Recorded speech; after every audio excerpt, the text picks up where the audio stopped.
Hello again folks, this is Sula, and you're watching a commentary video on Final Fantasy V.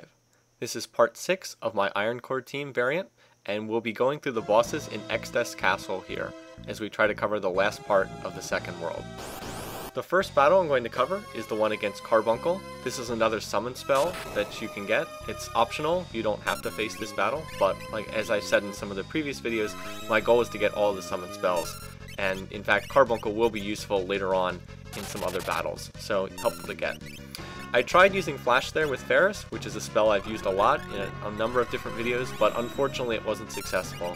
I'd actually have to go back and check the AI code to see if it even can be successful. I'm not entirely sure off the top of my head.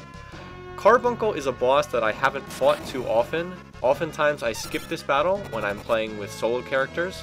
It's not a spell that is going to do anything for anyone that is not a summoner. So if you're playing with just a solo, say ninja or something, obviously the spell is not going to do anything. This can also be a bit of a difficult boss. It's not one that I'm accustomed to dealing with. I don't have a good sense of how to beat Carbuncle or what sort of AI actions this boss does. I really need more practice playing against this boss. What that means in terms of this battle is I went for the easy way out. I wasn't willing to face the danger of this boss killing me because this boss does have some dangerous spells. Carbuncle can cast Doom, can cast Exo, things like that. And I just figured I'd skip all that and kill this boss the easy way. The easy way is that when Carbuncle switches over to its other form, Carbuncle has two different forms, and it actually just switched over to the second form right here. Notice how my characters are doing way more damage than they were against the other form.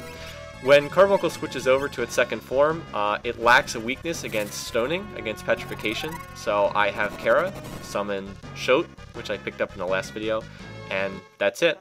Can't hold up against stoning. So just like that, the battle's over, and I now have the Carbuncle spell. Easy stuff there. It was a cheese solution, but we'll just move on anyway. That takes us to the last Gilgamesh battle in the third world. So this is Gilgamesh battle number 4. You've been seeing him quite a bit. Overall, I would say that this isn't a super difficult battle. It's more really comic relief than anything else. Gilgamesh does have some blue spells that can be dangerous, but on the whole, probably not as bad as the previous two Gilgamesh battles that I did, just because you have a lot more abilities at this point in time in the game. For example, now I have access to Cure 3, I have access to Fire 3. Kara, as a Black Mage, can do a lot of damage with that Fire 3 plus Fire Rod combination, and I now have Cure 3 that can heal up damage real fast too. So, not too terribly dangerous. I brought Ferris as a thief again here because I wanted to steal some more of the Genji equipment that Gilgamesh carries. I thought that I could steal it right here, but as it turns out, you actually have to wait a little bit to get it. So you'll see in a minute when I actually steal it. Bart's is equipped with the Double Lance, and a weapon that attacks twice, and then in his other hand he has a Ninja Dagger. The Double Lance doesn't work with Magic Sword, so you saw him attack twice there, and then his third attack he stole life. The most dangerous attack that Gilgamesh actually did in this video was the Flash attack, funny enough. So right here, because Ferris has been hit with Flash, I don't want to have her try a physical attack, so I had her switch out the Dancing Dagger in favor of the Air Lance, which is something that boosts air element damage, and then I had her cast Arrow 3, which did pretty good damage. Probably smarter to be doing that than attacking, to be perfectly honest. Lena doesn't have a whole lot to do, so I try to hit with the Slow Smell, and it's not successful. More Arrow 3 from Ferris, and then I'll have Bart's attack. And here I've actually beaten Gilgamesh. He's, he doesn't die immediately. In the way that this is written in the code, they actually give him 50,000 hit points, but after you do 13,000 damage, it triggers this little sequence. So he's actually already been beaten at this point. The battle's effectively over. But he will continue attacking a little bit longer, and he'll continue printing out this dialogue. So you'll see him keep talking. Hurricane there, probably the most dangerous move that he can use, although Gilgamesh will use Sonic Wave, which cuts your level in half, and that does a variety of bad things. It means you'll do less damage, but I can heal that up pretty easily with this full party.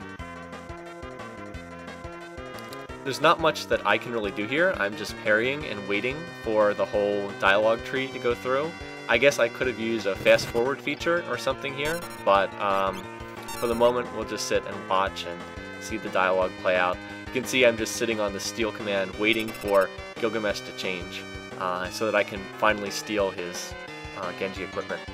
I'm just sitting on the steal command. You also saw Sonic Wave hit there. Sonic Wave is the attack that can reduce your level, so Ferris's level was reduced by half, and there we go. Now we have the Genji helmet, which is probably the most useful of the Genji equipment aside from the armor. The Genji glove isn't that useful because oftentimes you'd rather equip another accessory. Genji's shield isn't that useful because a lot of jobs can't equip shields, and furthermore, the jobs that can equip shields, oftentimes you'd rather have a knight double gripping a weapon, you'd rather have a ninja having two weapons, one in each hand, instead of bothering with the Genji shield. So Genji helmet, actually one of the more useful ones.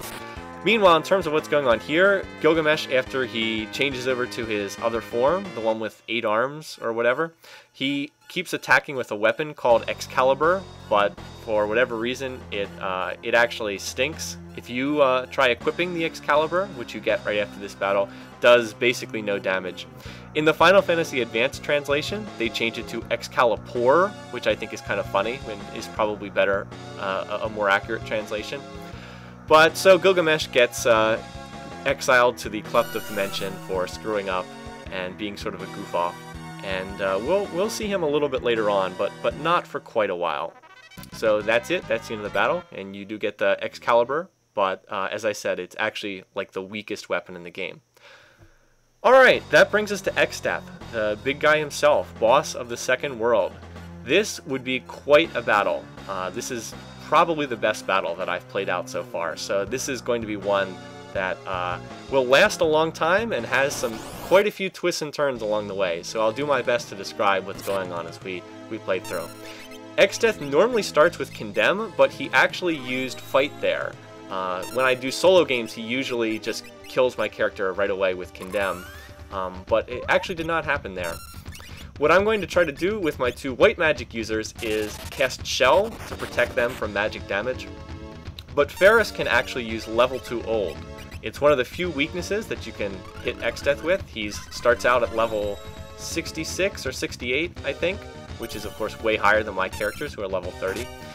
That means I can hit him with level 2 Old, and he gets hit with Aging status. In the context of this battle, what that will do is slow down Xtap. The longer the battle lasts, the less frequently he'll be attacking, which is of course really good. It's effectively like hitting him with a slow spell. So Ferris will continue to use blue magic. I actually don't have her attack hardly at all in this battle. She'll be relying on her role as a blue mage here. Meanwhile, Lena has hasted everybody. Bartz keeps attacking. He's the only one actually doing damage at this point in time.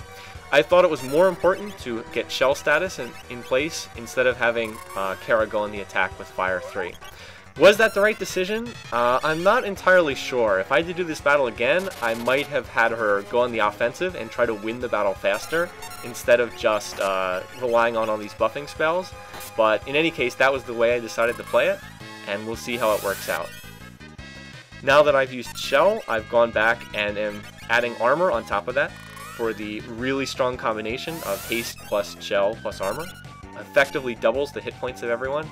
And at this point in time, I was feeling pretty good about the battle.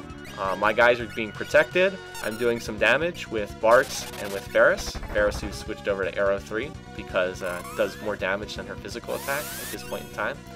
I've got everybody just about buffed up. Right there, Kara dodged Vacuum Wave, which is a physical attack that Xtap does a lot of damage. It actually is worthwhile using armor because that attack does so much damage. Right here, I'm going to take advantage of the throw command that Bartz has and throw the Excalibur weapon that I just got in the last battle. It does damage equal to Excalibur when you throw it, so it's one of the best things to throw in the game. And then right here, Disaster Strikes. Xtap uses Earthshaker, and oh my god, the whole team just died. At this point, I am, honestly, don't want to beat around the bush here. I am freaking out. I am kind of at a loss as to what I should be doing here because my whole team they almost got completely wiped. Ferris is the only one who survived, and only because she had so many hit points. So I am just trying to figure out what to do at this point. You know, do I cast haste? Do I try to bring somebody back to life? Ultimately, I decide to bring Lena back to life, or Kara back to life, excuse me, but I'm still trying to figure things out at this point. I have the smart idea here, though, to use an elixir on Ferris, which will be useful because I can then have Kara use a Phoenix down and bring Bartz back to life. And then Ferris can use White Wind, and because she has so many hit points, everyone will instantly be restored to full health.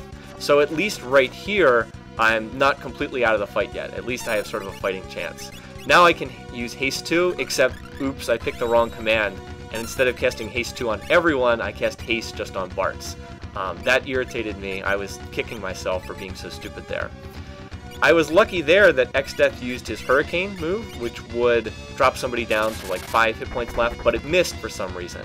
That leads me to believe that he probably used it on Ferris, and it missed because she had Shell status.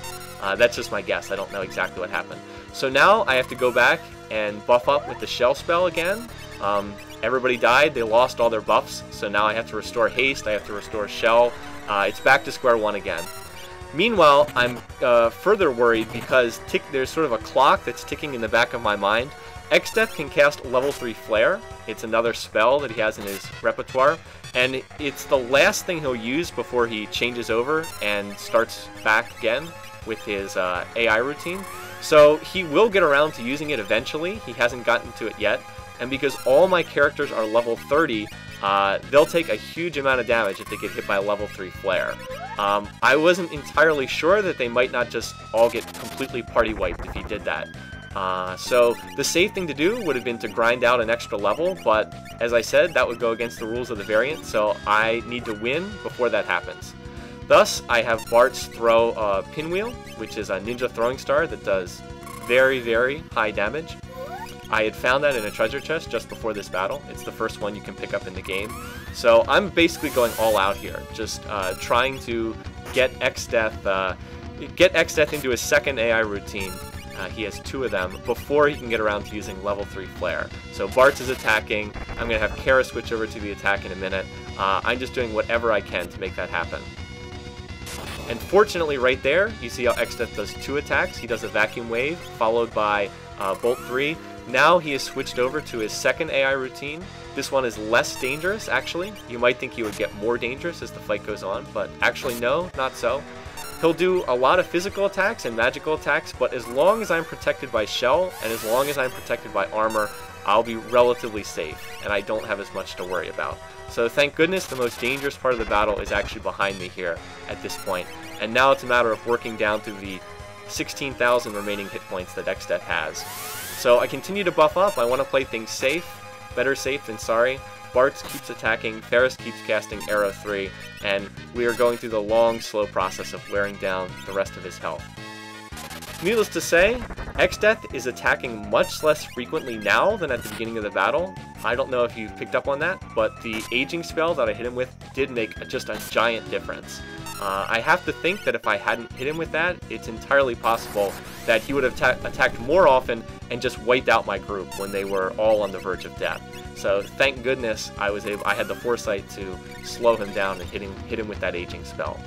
At this point, Xtap's really not that dangerous, to be honest. You can see we're getting 7 or 8 commands to every single one attack of his, so that just means that we don't have too much to worry about. A couple more attacks, and boom, he finally goes down.